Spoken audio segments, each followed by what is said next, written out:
Are you your brother's keeper? You damn right I am. So my brother, you are not my rival. You are my reflection. When I look at you, I see every piece of me that this world tried to break. They've been working on us for centuries. Chattel slavery wasn't just about chains. It was about breaking the black man in front of our families so that the world could believe that we were never protected. The prison system, well, just a remix of the plantation. COINTELPRO, a program with one mission: make sure black men never trusted each other long enough to build something that's permanent. But here you are, still standing. And that ain't luck, that's power. You are actually the greatest superhero to ever walk this earth. Forget the cape. You walked through generational fire and came out smelling like shea butter and ambition. You got a heart that can rebuild nations, hands that can raise children and skyscrapers, a mind that can take scraps and turn them into blueprints. My brother's keeper. You think Wakanda was just a movie? We are Wakanda. The kingdom just needs its kings to remember that the throne isn't made of gold. It's made of us, standing side by side together. So remember Reconstruction, where our dollars stayed in our hands for a whole year before they ever left the block? We built towns from nothing, banks from pennies, and schools from dirt floors and borrowed books. Now this ain't magic. This was us. And if we did it then, when the whip marks were still fresh, we can do it now. Yes, we've been targeted. Yes, we've been hunted. Yes, they tried to turn us into statistics, but here's one thing about statistics. We've always been bigger than the numbers. So my brother, you are my keeper, and I am yours. We are not disposable, we are indispensable. We are the brick and the cornerstone, the melody and the bass line. We are the reason our people still have a people. So let's stand like we've already won. Let's walk into every room like we are bringing the ancestors with us. Let's look at our sons in the eye and say, you will not inherit my fears, but you will inherit my fight. Because when black men rise, the world gets nervous. When black men unite, the world changes. And when black men love each other like brothers again, the world will not be able to stop us. So my brother, you are not my competition. You are my shield, my sword, my reminder that kings still walk this earth. Now get your ass up and go save it. All right, family, today we're sitting down with a brother who carries the spirit of Greenwood in his words and his walk. He's a poet, a historian, a mentor, and he's dedicated his life to preserving our history and inspiring our future. My brother, if you don't mind, introduce yourself to the people and tell us a little bit about who you are. Oh yeah, man. Number one, appreciate you for having me on, big brother. My name is Kode Ransom. I'm one of the tour guides and historians down in Greenwood. Also, just a community advocate, community builder, keynote speaker, musician, poet. I kind of Griot is the all-encompassing term that I'm normally referred to as. My job is to not only just preserve the history, but to package Black history in a way that young Black people can understand and that actually inspires them, and not just give them pass down stories of trauma. Also be able to teach them about the triumphs of the people that look like them. Indeed. Tell us a little bit about growing up in North Tulsa. What were some of the experiences that shaped you into the man that you are today? Ooh, man, I was cutting up. I was I hoop, so playing ball definitely took care of me. So from Ben Hill to Chamberlain to Lacey, those things definitely kept me busy, man. But I come from a family to where, me and my brothers ran the streets, you know. But ultimately, man, North Tulsa was beautiful, bro. Like I think that it get a bad rap a lot of times, but man, North Tulsa taught me so much, bro. And it was true community when I was growing up, So my next door neighbor was the Seals and the Crutches and the Williams. So I'm talking Shay Seals, used to see him a lot. Alfred Woodard's aunt lives like right behind our house over on Cheyenne. Who else we had? Tiffany Crutcher and Terrence Crutcher was right next door. Like literally, used to babysit me when I was a kid, man. So my cousin Jay Friday used to live down the street. So it was a community to where, man, if if you wanted to learn, there was people there that'll teach you, but also if you wanted to get in trouble, there were ways to do it. You know what I mean? And so um, I guess the male guidance wasn't there, the way I would have liked it to be. But I will say that the black women in my particular family and in my community definitely held us down. Now, you lost your father in your early life, and my condolences. But how did that pain fuel your purpose and your voice? Man, early on, it was just anger. It just, that's all it was. I wanted everybody, I wanted everybody in a position of authority to hurt the way I hurt. So I lost my dad through the police violence. So he was unarmed, killed by a police officer in Waco.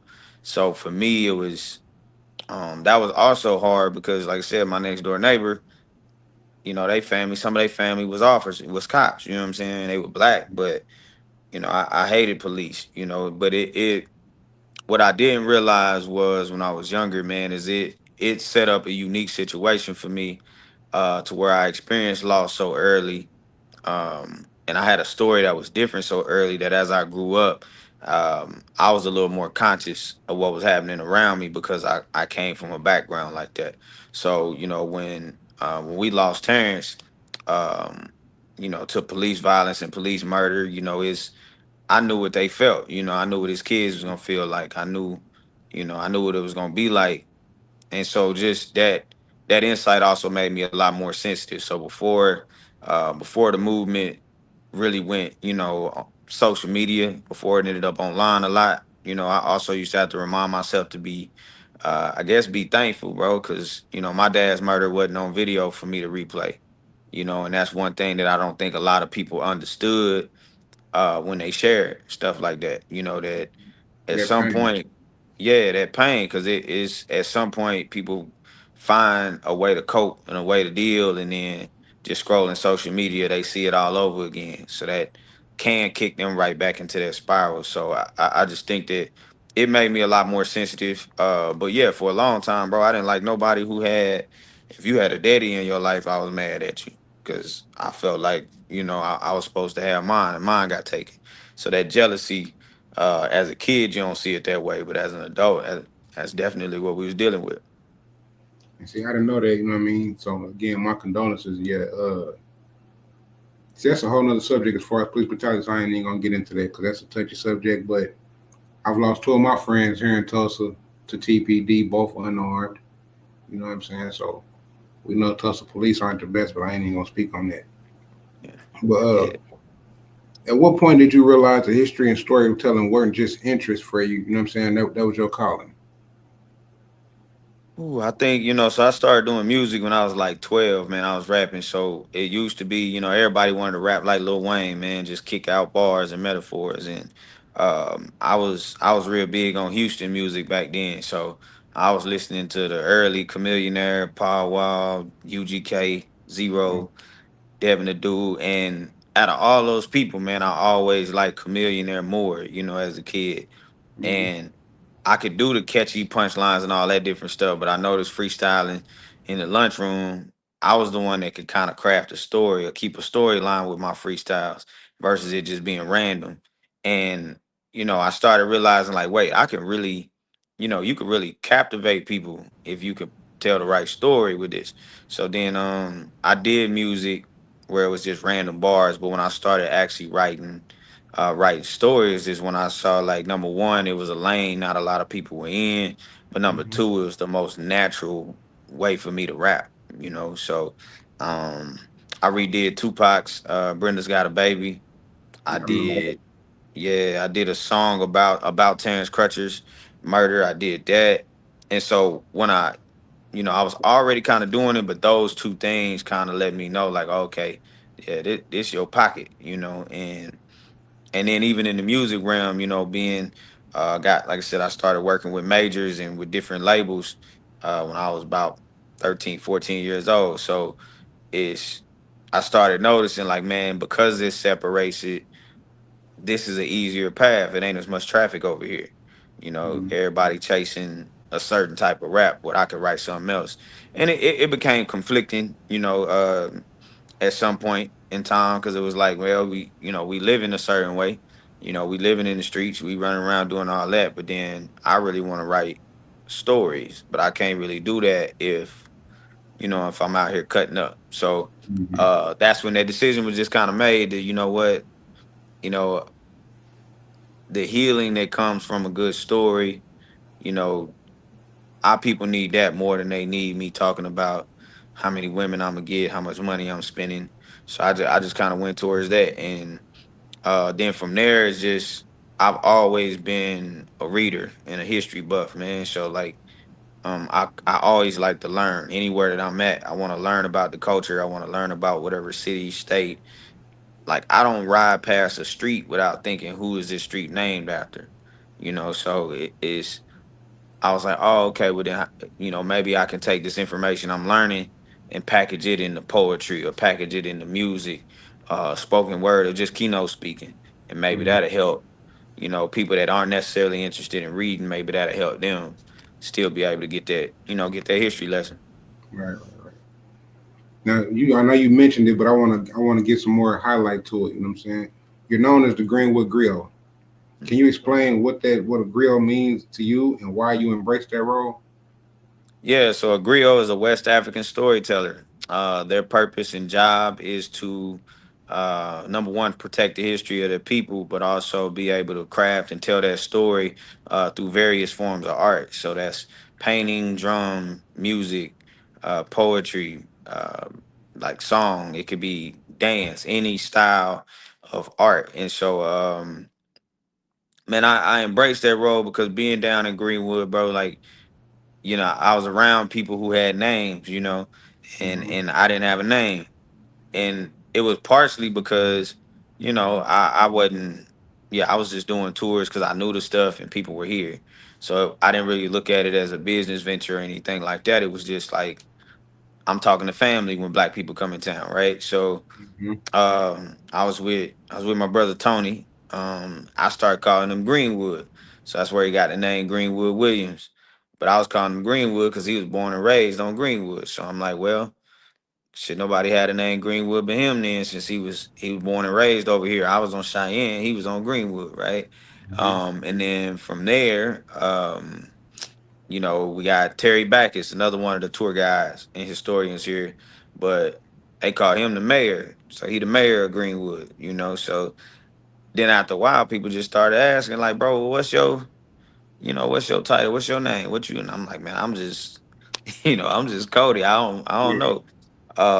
And then I did a tour for a family from Senegal, and they were just like, man, you a griot because Terry does tours, but you also kind of intermingle.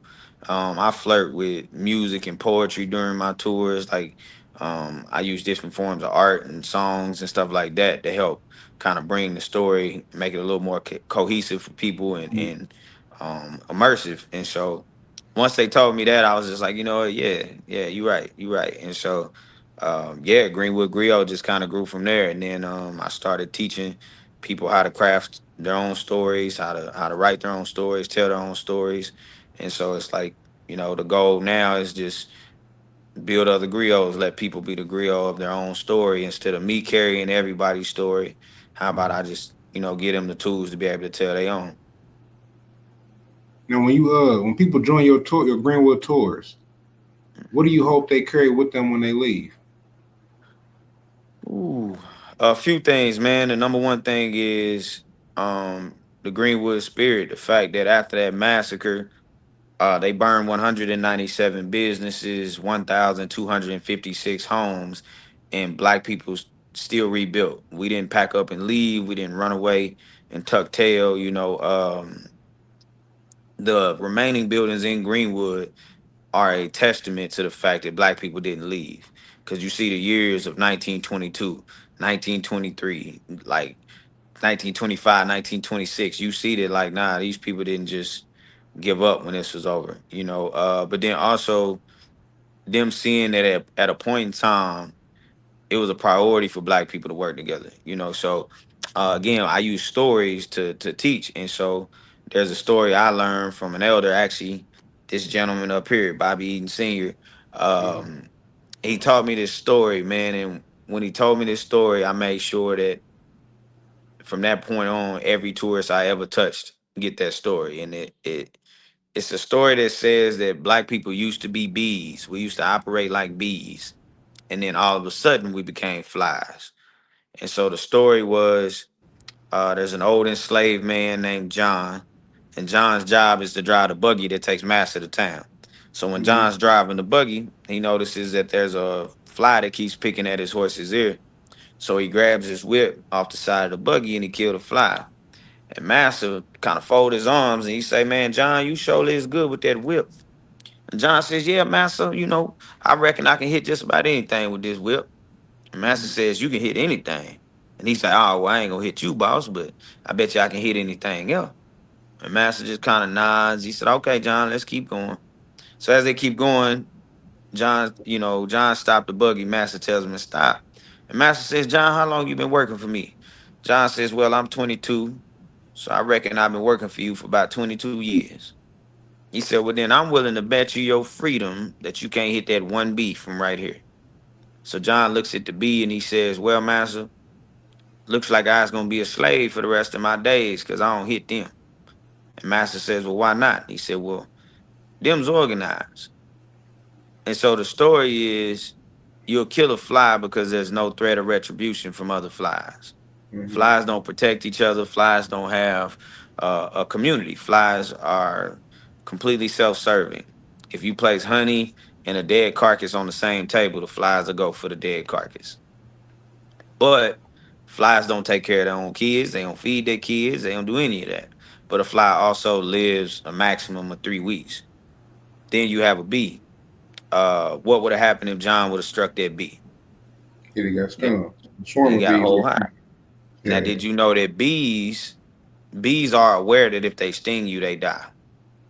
But it does not stop them from stinging you if you hurt a bee. Mm-hmm. So they are willing to sacrifice themselves because you hurt one of them. More of them are willing to die because you harmed one. But also, the first thing bees do when you take the honey out of a beehive is they immediately start making more honey. Mm-hmm. They don't have this big investigation period where they like, "Man, what happened?" Or like, we're gonna take them to court. Like, nah, they just go. That's why if you tear a beehive down today, it's gonna be back in a day or two because Mm-hmm. that's the way they work. So my granny used to say this story too when I was little, but I ain't really pay attention to it. But she would always also ask me, like, "You ever seen a beehive that made Sprite?" And I'm like, "Nah." She said, "Well, that's because bees don't change what they do just because you constantly destroy, their hive." So the story of black people used to be bees and we became flies just means that after they tore Greenwood down that second time during urban renewal, we stopped doing the things that made us successful and we started trying to do something else, aka make Sprite. Right. Yeah. And we have not been successful at making Sprite. So those of us that still make honey tend to do well in business. But those of us who are venturing out to make Sprite still struggle. And so when tourists come down here, I tell them Greenwood story connect to wherever you came from. It don't if you Jewish, Adolf Hitler studied histories like these in order to figure out what he was gonna do during the Holocaust. He said that he got his idea from studying American slavery, Jim Crow, and the treatment of black and Native American people in the US. So you got that end of it. If you live anywhere that had a black community historically, Mm-hmm. the poorest places for black people now used to be the wealthiest communities for black people. And then all of us got urban renewal projects. Most of us got massacres just like Greenwood. So when people leave, I like for them to leave knowing that this is not my brother Marlon Hall said it all the time, like this ain't a graveyard. Like you ain't coming here to a graveyard, it's a garden. You supposed to take what's out of here and go, and not only enjoy the fruits of what you learn, but take the seed out of that and grow it wherever you came from. Grow yourself some more. So, Mm-hmm. and I like for people to leave here feeling like they got a family member down here. So if they ever come back to Greenwood, they know to look for this face, man, because they know I'm gonna be here. So also when I do tours, man, once you taking it one time, it's free for the rest of your life. You can take it every weekend if that's what you want to do. So it's a way that when they bring their family and friends down, you don't have to keep paying to learn this. You know, like you pay one time in your life, and then after that, you got my personal number. You can call me and ask me any Black Wall Street question, and if I know the answer, I got you. If I don't, I'm gonna try to find it. So just giving people that connection to the Mecca, man. That's what I want them to know. Has there ever been a moment, you know what I'm saying, on one of your tours when you saw somebody who really felt Greenwood's story, you know what I'm saying, it stuck to you the most? Yeah, man. I say, man, I had a group from what was they from? Georgia. Mm-hmm. Um, and they was in Atlanta, but they had family who was in Oscarville when Oscarville, Georgia had a massacre. Mm-hmm. And as I started talking about Greenwood, man, just seeing the tears, come, but it was young people, you know what I mean? I typically expect that from the older folks because they remembering something. Mm-hmm. But with the young ones, they ain't never really experienced that level of discomfort. So um yeah, and then really just black people in general, bro. Like I think tours with tours with non-black people in Greenwood are unique. I enjoy those too because it's these people that come to Tulsa, Oklahoma. They could just completely ignore Greenwood and not come down here like a lot of non-black Tulsans do. A lot of non-black Tulsans don't come learn about this stuff, and they live here. You know, so seeing these how far some of these people travel, man. I Greenwood introduced me to my first person from Maine, bro. I had I had never seen a human from Maine. You know what I'm saying? So it to know that somebody drove here to come learn about where I grew up Yeah, is it's 18 it's plus hours, yeah. yeah, it's crazy. You know what I'm saying? And then seeing that look on people's faces when they find out that the massacre is not what destroyed Black Wall Street or Greenwood. Like Mm-hmm. they always just so shocked. Like, wait, why would those people rebuild it right here, knowing? And I'm like, they did it for that reason. They wasn't gonna let them people run them off from this dreamland that they was building. And Mm-hmm. so then they learned that the wealthiest part in Greenwood's history is 1941. So 20 years after the massacre is over, Greenwood was at its richest point. So to me, that was kind of the ancestors' way of just saying like, ha ha, like See, I didn't know that.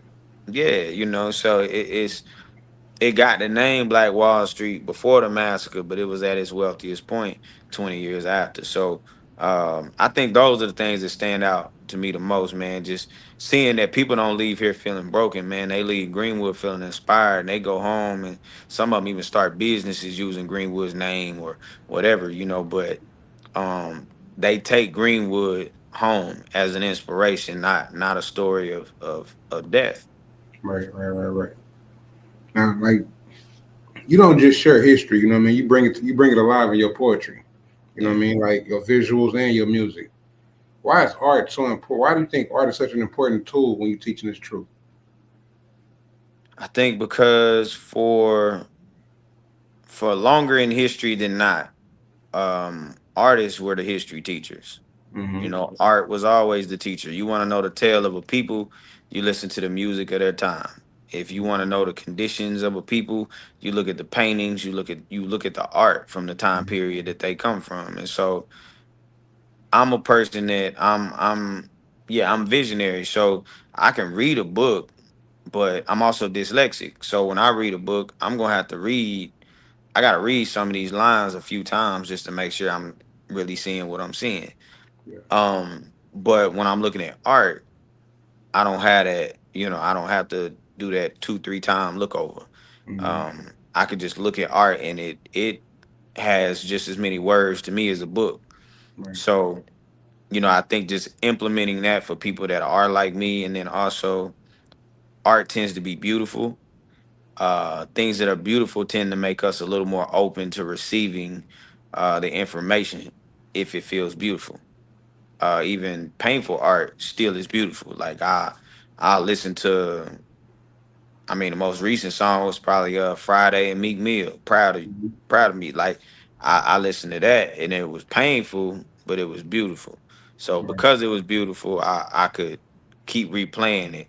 because that pain don't feel like pain. It really just feel like, I don't know. It's hard to explain what it feel like, but you know, you're more open to receiving it because it's beautiful and because it's art. So I think that that's the one thing missing in our communities, bro. We ain't writing our stories down for real. Hmm. Like there's a lot of books about our past, but not a lot of books about our present. Right. And so it is music is gonna be that. And I just don't want for people to 50 to 60 years from now to think that Sexy Red was speaking for me. Like Yeah, no, yeah, that, for sure. I don't want that. I don't want them to think that my entire life was trap or die from Jeezy. It's like that's what Mhm. I felt when I was younger. But Jeezy didn't have no business giving me that. But I get off my soapbox there. But I think that I don't want them to look at that music and think that that defines the Who neighborhood is- I grew up in or the type of men and women I knew. Yeah. Your piece, Oklahoma Made, it earned national recognition. Mhm. What inspired it, and what in that meant the most to you personally? Man, I was inspired by my partner Fred Jones, man. Booker T grad. He and my big brother Guy Troop, man, they sat me down. They was working on Greenwood Art. No, it was that wasn't Greenwood Art Project. That was the Black Wall Street Music Project. Mm-hmm. And they were just like, man, if I write a bunch of names on this whiteboard, you think you can make a poem out of it? And I was just like, yeah, I think I can.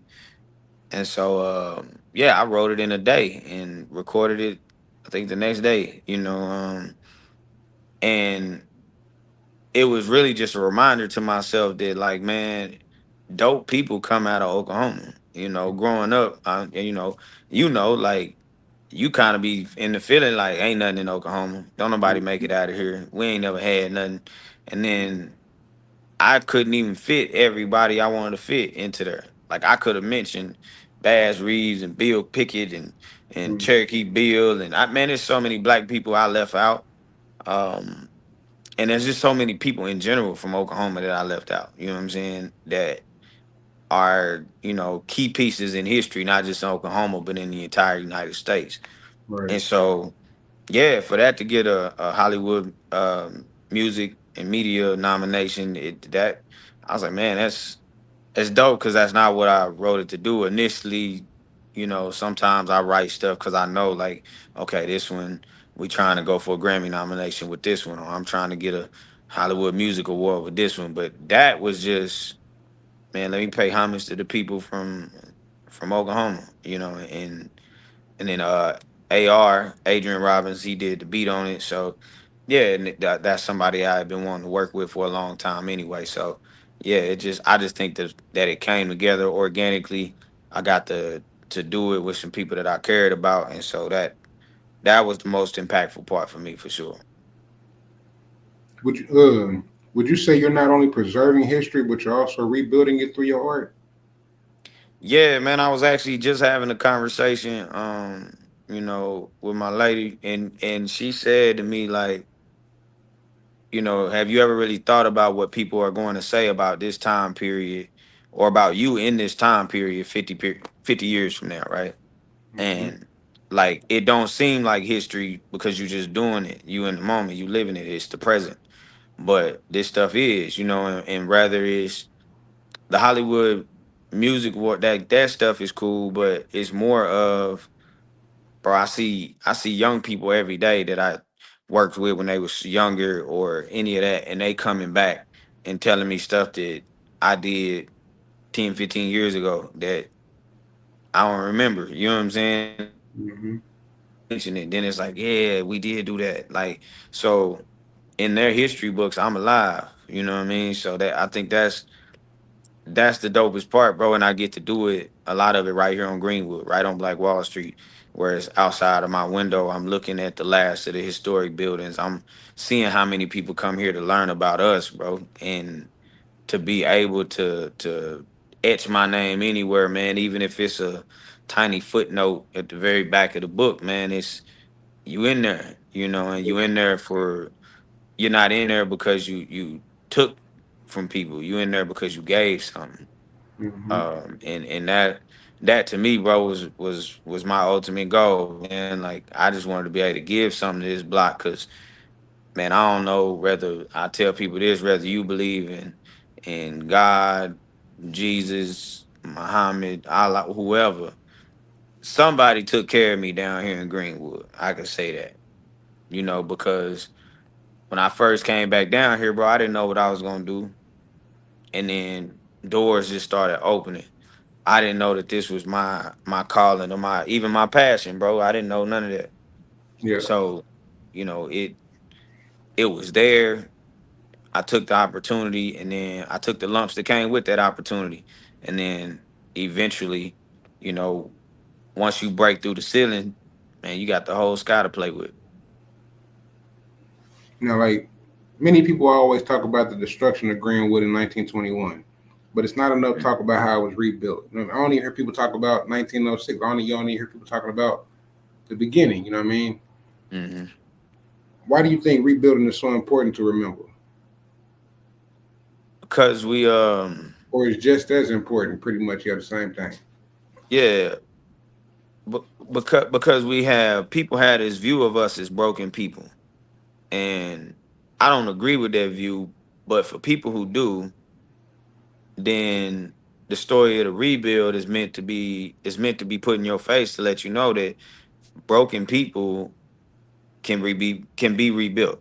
Mm-hmm. Um in today's time, bro, you and I will not be killed for having a thought or a dream or wanting to start a business. Mm-hmm. But in that time period, they could be killed for even thinking about starting a business. Rest in You could peace be to killed. Sam Jr. He was killed for trying to use the restroom. You see what I'm saying? Mm-hmm. So, but in our time period, bro, and with the amount of access we got and resources we got, we allocate those resources to things that don't serve us well. But we do have the resources and we do have the power.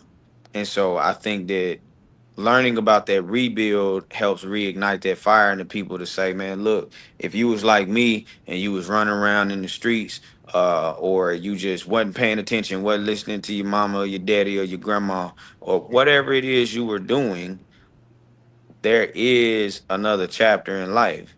And we get the opportunity to decide, do I pack up and go or do I rebuild? Mm-hmm. And for those who pack up and go, guess what? When you go somewhere else, you're gonna have to build. And those who choose to stay, you're gonna have to build. Cause like I mentioned to you, earlier, maybe yesterday, there's a natural response to trauma and to fear. And that's fight, flight, freeze, right? Mm-hmm. Fight to me is rebuild.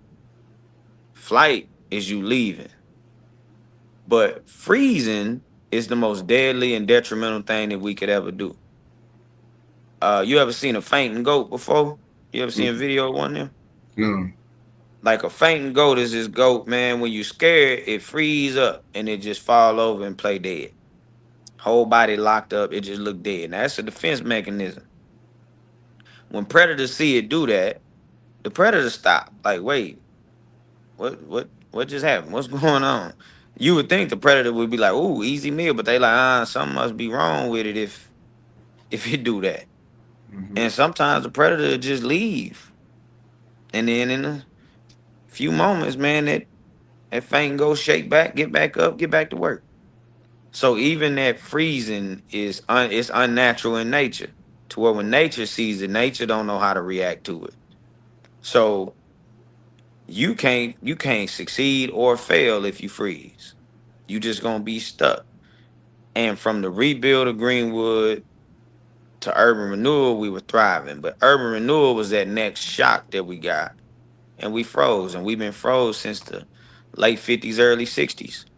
And so teaching people about that rebuild to me helps thaw them out a little bit and make them feel like, they can actually be a part of something that can be done right now versus reading about it in history. Like they get to take a page and do it all themselves if that's what they really want to see. Mm-hmm. When you look at Greenwood today, you know what I'm saying? What do you see and what do you want the next generation to see when they walk them same streets? I see the bare bones of something great, man. I also see a people that are the most beautifully damaged people I've ever seen in my life. If you're local, you know that people argue and bicker in Greenwood all day. Um, but it's because I don't fully believe they understand where they are and what we have. You know what I mean? The bones of what we got here. Mhm. But then people not from here, they look at this space as inspirational. But it's like you gotta come. It's like going to Africa, man. Once you've been to Africa, it's hard to you can't take that out of your, out of your heart. And so Greenwood is one of those places, man. Just the energy of walking this block and there's other people on the block, man. It's unmatched, bro. I done been to Bill. I done been to Atlanta. I lived there. I done moved around, bro. But it ain't nothing like a popping Greenwood. It ain't nothing like Greenwood with people and people on the Yeah, sidewalks, yeah. and so it's from the young man Isaiah that lost his life down here Juneteenth, that all that stuff just tell me, man, like we don't fully understand what this block is yet. It's like that's why I say I see the bare bones, man. I see a catapult. This place can, man, we can make this the black mecca of the U.S. again easily, bro. It don't take a lot, and all we got is a few buildings across the street. The building I'm in, like we don't have a whole lot of space, but Greenwood is a testament that 36 city blocks rivaled cities that are over 30, 40 miles, square miles in area. I mean, we've seen the 1,000, 2,000 people down there. You know what I mean? When Yeah, it's a big event going on. So, like you said, yeah, I'm sure you've seen it. You know what I mean? mhm, When it's thriving. yeah, yeah. So it's just it's waiting on us. Yeah. But you can't unlock the secrets of Greenwood as a fly, man. And it once Greenwood seeded its bees again, and we bring honey back to the block, man. Greenwood gonna be different. Mm-hmm. Yeah. And just on ourselves. Hmm. What lessons from Greenwood's past do you think we still haven't learned as a community? Um, Conversation before commerce. That was a that was a strategy back then. That's why when you watch old movies, man, somebody walk into a store, a black store, and the people in the store say, "Hey, how you doing? What's your name?" Mm-hmm. They ain't asking your name to be all in your business. They're asking your name to make a connection. But then if you say your name, they like, oh wait, you Miss Margaret's baby. And so now all of a sudden, you know what I'm saying, Miss Margaret's baby, they willing to take care of you. Or they looking out for you some more because they know your people. They feel Mm-hmm. like they know you, you family. But we don't have conversations before commerce. It's straight to, hey man, buy this. Hey man, support this. Hey man, I need you to do this. Support, support, support. Well, support should start with a conversation so that Mm-hmm. you can know what my capacity is to help you. I can know what your capacity is to help me. Um, and then we can make sure that where we trying to go is aligned. Mm-hmm. So we that's the number one lesson I think of Greenwood that we don't I don't think if we do understand it, we don't apply it. Right. Yeah. Because I hear a lot of that as well. With a lot of people, the brothers I know, September 6th, they having a gang truce in Oklahoma City. Hmm. Long story short, they were saying all we do is talk as a people. Nobody's actually doing anything. So that's why they came with the whole, well, we talk about, we want to put an end to this, we want to stop this, et cetera, et cetera. But that's why they came with that. Let's put this truce together. Let's put it in action. Hmm. And so they have it's a brother. He's 47, I believe. He's from Nutty Block down there. And it's a brother from Murder One down there. And yeah, they got a truce September 6th, 2025. I forgot That's the what's name of the park, but it's in OKC. that's what's up, man. And once the truce is made, then we as bees, we gotta swarm when something happens. Mm-hmm. So we don't just make the truce and then say, well, we straight. We gotta go back and undo the damage that we did. So Mm-hmm. I wrote music. I primarily write music for artists. And I know, in the past, shoot, 10 years, I ain't wrote nothing detrimental to my community like that. But before that, I wrote that. And Yeah. so that's why I have an obligation to go undo some of the damage I helped do. I Mm-hmm. didn't do it on a scale, yeah, I wasn't no killer, you know what I mean? But I still have a responsibility to go undo some of the stuff that I made seem cool, some of the stuff that I made seem like it wasn't a big deal. Mm-hmm. It is a big deal and it is detrimental. And so I can't just throw my hands up and wipe my hands of the situation. I got to go back and repair the damage and do what I can to do that. And You that's what took I, accountability. yeah, and that's what I was saying, on the video I did at the Juneteenth. It was just like all the OGs that was around when I was the young knucklehead, they Mm-hmm. went and became preachers or started working at American Airlines, and now all of a sudden they out the way. And they just saying, man, these youngsters crazy. It's like we crazy because y'all taught us this level of crazy. Mm-hmm. And then you didn't give me no blueprint out of this. Mm-hmm. You just got out. And I respect you for getting out. I applaud you for getting out and changing your life. But you gotta come back and you gotta undo the damage you caused. You don't get to just walk off like this damage ain't here. Mm-hmm. Like it's here. We living in it. So come back and help me at whatever capacity you can. But don't tell me you don't got no capacity to help me. Right. Not if you create my situation. Nah, that don't fly. So the men, as black men, we just got to do way better, man. We ain't nowhere near on the level that we should be on. So, Mm-hmm. and I say we because I'm in there too. I could be doing a lot better. You know what I'm saying? So in certain areas, so it's like we all gotta, you know, there's a lot of stuff out here that there's collectives of black women doing things together. That's like I want to But get. I want to. My bad. Go ahead. yeah, we just don't have that. We don't have that same, I guess that same drive to get together and do that stuff. Not yet. We gonna have it though. I was gonna say, listening to you, I was thinking about when me and Baxter did the J's for A's. You know, Hmm. what I mean? We drove all over the town. You know what I mean, asking for donations. You know what I mean, to Yeah. where, and this ain't no diss to the artist or nobody in the town. But during that time frame, I was telling him like, you got all these rappers, all these people, and you know what I mean, with all this finances that could do this, could have been did this. You know what I mean, Mhm. but they not doing it. Yeah. I ain't gonna get into why. That's not my business. But I just looked at how it took me and this brother to ride around. You know what I mean? And I salute the town. I love the town because the town made that happen. Yeah. You know what I mean? The town, and shout out to the entire North Tulsa. It was really mostly North Tulsa that donated to the event. You know what I mean? So I do know that the community can come together for the youth. You know what I'm saying? Because that Yeah. event, bro, was probably like 5,000. I don't remember the exact total because with my business, but it costs a lot. You know what I mean? Putting that together. You know what I mean? Getting them things for them children, getting the room at the Greenwood Cultural Center. You know what I mean? Making sure they had the food and everything. I mean, it was a big thing. Giving them the certificates and all that. You know what I mean? But I commend brothers like you, Tony. You know, Tony, my cousin. That's my little brother's kinfolk. That's my stepdad's nephew. Okay. Yeah. Yeah. So I salute them and you, him, Baxter. I mean, people like y'all. You know what I'm saying? That's putting in the work, been doing the thing, and aren't asking for a dollar. Like you know what I'm saying, as far as for personal gain. You Yeah. know what I'm saying I respect that, bro. Yeah, man. I appreciate it. Yeah. But you also a mentor and a basketball coach. Mhm. How do you take the lessons from history and apply them when working with the young people?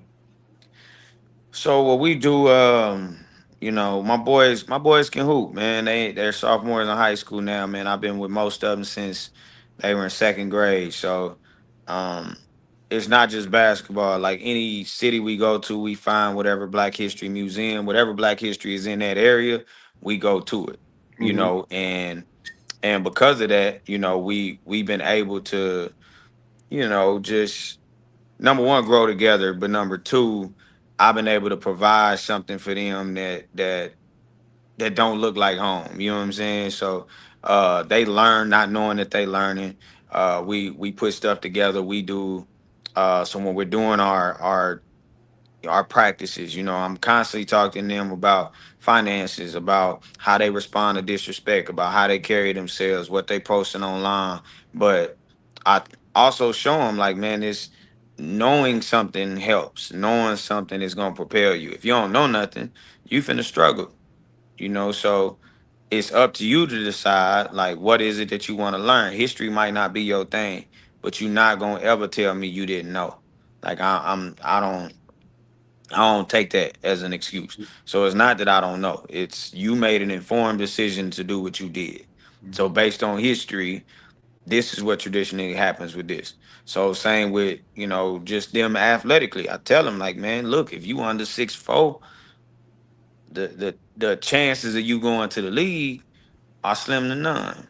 So my job ain't to get you to the league. My job is to get you to college. You know Right. what I mean? Now, once you get to college, it's your job, it's their job to prepare you for the league if that's the trajectory you on. But the league ain't the end all be all for me. It is you being informed and also understanding that when things like J's for A's come up, if you make it to the league or if you get to a point where you got your finances in order, well, guess what? You can be donating your tax money, to black nonprofits in order to make sure this type of stuff happen to where people ain't got to come out of their bill money to take care of it. So just educating them on stuff like that and letting them know, man, when we go out of town, y'all ain't just representing We Are One, which is our name, and y'all ain't representing yourself or Coach Ransom. You representing Greenwood. So the way you finna carry yourself out here is just gonna be totally different. And I don't have an all black team. You know what I'm saying? So the the white kids that's on my team go through these same experiences. Cause I'm Mhm. like, these are what I mean? These are your brothers. These are your teammates. They go to war with you. You go to war with them. So you need to know their background, where they come from, why certain things might feel a certain way towards them. We done been in tournaments where, teams is calling us racist names and doing all of that. And had it not been for, they teammates going through these same historical experiences, they may not have fully understood why it was so upsetting. You know what I'm saying? So because they went through that, they like, oh yeah, I get it. You know what I'm saying? So yeah, I just think that, basketball is a vehicle. And I'm gonna use that vehicle to drive home the importance of knowing who you are, where you came from, and having a plan to get to where you're trying to get to. Yeah, because like you said, I mean, it's not your job to send them off to the pros. You know what I mean? No, I'm no. gonna just guide you as the best I can to the next level, and then Mhm. their job is to help you elevate. You know what I'm saying? Yo. What do Mhm. you tell young brothers and sisters who feel disconnected or hopeless about their future? Go to sleep. That's it. Take a nap. Because if you go to sleep, when you wake up, it's a clean slate. Your body ain't, you know what I'm saying? Your body ain't necessarily, it's not, you don't have yesterday's body no more. Hmm. You got today's. So if you don't feel connected to your future, keep going to sleep. Because your dreams tell you more about your future than they do your past. You dream more about what could happen in the future than you do about what's happening historically. You don't you don't have a ton of dreams about yourself in 1689. You see yourself in the future a lot of times when you sleep. And if you're not, that means that you ain't really carved out a way. So it's again, I know me before I go to bed, Hmm. I think about stuff that I want. I think about what I would like to see. I think about the type of week I want to have. Hmm. And so if they are disconnected to that, go to sleep. When you get up, get you somebody who has a goal and a pathway towards their future and just watch them. It don't got to be nobody you know personally. You know what I'm saying? But instead of looking up LeBron James's or Kobe Bryant's highlights, look up their work regimen. Look up their workout scheme. Look up their mindset. Like you can shift. Like that's the beautiful thing about our days, bro. Like today, me and you can be gangsters, and tomorrow we can be CEOs. Hmm. It just what do we want to apply ourselves to? And if we don't know where we're going to apply ourselves to, then we have to realize that, man, we just wasted a lot of time and a lot of days. So that's why I say go to sleep. I know for me, man, if I got a headache, day ain't going right, man, let me lay down 15, 20 minutes and just shake on back. Give me And some. Yeah. That's it. Give me a reset. And so, but also my doors are always open, man. If they local, not local, I talk to kids all over the country, bro. I jump on Zooms, phone calls. I don't have a traditional work schedule. I don't have a healthy relationship with work, to be honest. So I work until I fall asleep sporadically throughout the day. So it's and the more comfortable they are knowing that there's men in their community that they can do that with, Hmm. or even, women, they'll do it. When kids feel comfortable, they ask for help. It's when they uncomfortable that they keep it to themselves. Hmm. If the ancestors of Greenwood could sit with us right now, what do you think they would tell our people today? Go love somebody, man. Like build together, sit down, get to know each other. Like get the business done because a healthy like a healthy neighborhood, a healthy household makes a healthy neighborhood. A healthy neighborhood helps healthy commerce. Healthy commerce helps healthy people. Hmm. So I can come from a healthy home and not be healthy myself. I need my healthy home to turn into a healthy neighborhood. Because if I step outside my house as a healthy kid and everybody around me is gang banging on dope, taking pills, doing whatever, guess what?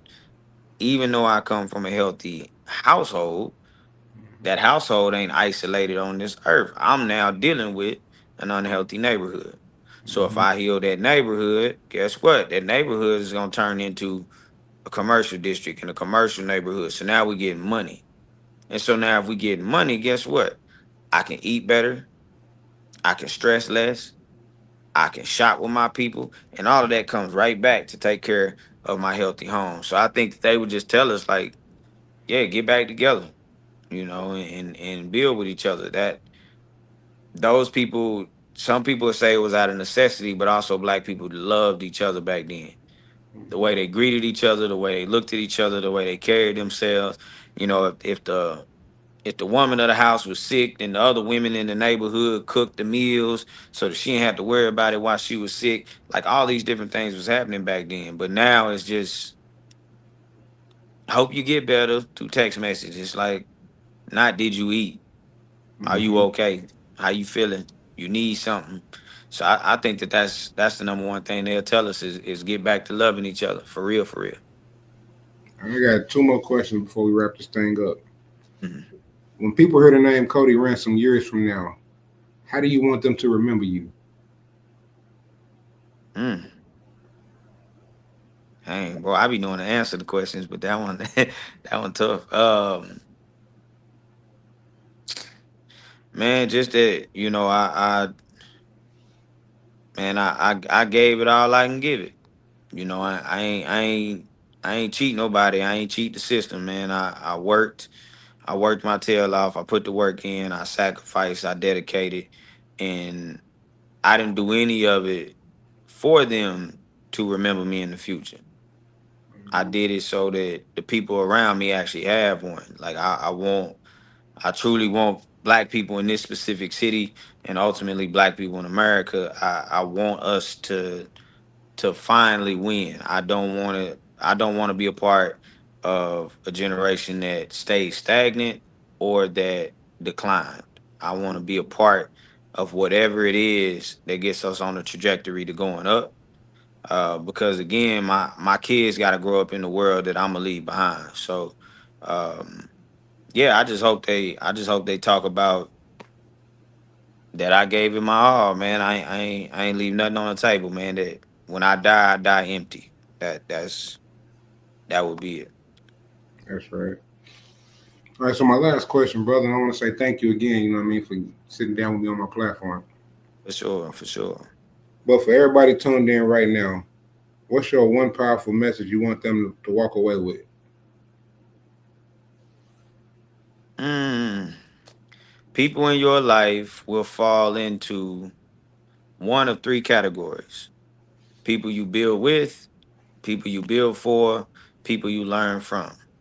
If you look at all humans that way, it changes man, it changes everything about you. Now, some people can be in multiple categories, but build with means me and you can get together and start businesses. Me and you could, like this could be somebody you're gonna start a family with, somebody you're gonna help build neighborhoods and commerce with, whatever.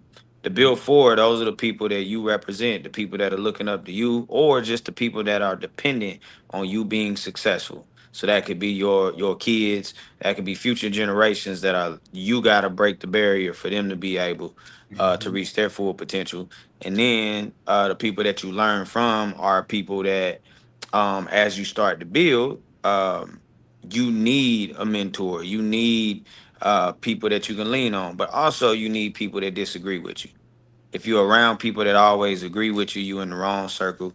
You need people that disagree with you too, because ultimately, a person's job in life is, in my opinion, is to learn perspective. We are only here on earth to learn perspective. So whether I agree or I disagree with you, you're never right, you're never wrong. You are having a human experience and explaining to me uh, how you're taking that. And so it's once my brain shifted to that, man, I could be around people that tell me they can't stand black people, and I can say, "Oh, really? Tell me more." Like it doesn't that ain't finna move me no more Yeah, because I'm I'm curious to understand why. yeah, Could be a misconception that they have. Could be something that legitimately happened that they feel like this is why I feel this way, and I might be like, dang, because I felt that way about police officers, and not all police officers killed my daddy. It was one. You see what I'm right. saying? So and it took my partner Popsy becoming a police officer for me to. That was the first time I had a conversation with a police officer, like literally 28 years later. So those things can shift everything. So yeah, if you just remember those three categories: build with, build for, learn from. If you could fill up those categories as quickly as you can, every person you meet has value. They will fit into one or more of those categories every single time. Indeed, bro. And like I said, I want to say thank you again, brother, for sitting down with me on my platform. This has been another episode of the Hope, HOPE, helping our people elevate. Make sure you hit that like button, leave a comment, subscribe. We'll catch you on the next one.